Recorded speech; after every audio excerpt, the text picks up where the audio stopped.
Welcome to Jaguar Land Rover. My name is Jordan Rothrock. Today we're going to take a look at this 2017 Land Rover Discovery Sport. Now, this is a wonderful vehicle. It's great for the family. It does have proximity entry right here, as well as full leather interior, as well as navigation. It's got proximity entry, so you can open and close without doing anything to have to worry about fumbling with the keys. Now, what makes this specifically a good family vehicle is it is a third row vehicle. So it does have two seats in the front. It's very easy to put them down. Just pull it, put that down. You've got plenty of room storage if you don't need those third row seats at that time. It does also have a power lift gate, making it easier if you have full hands or anything like that.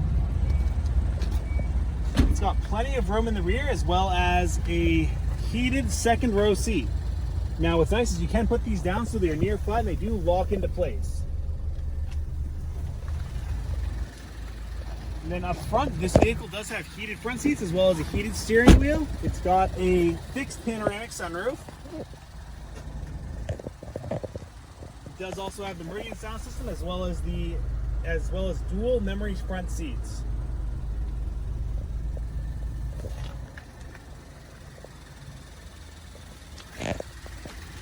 I want to thank you for taking your time to watch this video and learn about this vehicle. If there's anything that I can do or we can do here, just come in, ask for me. My name is Jordan. I hope you have a wonderful rest of the day.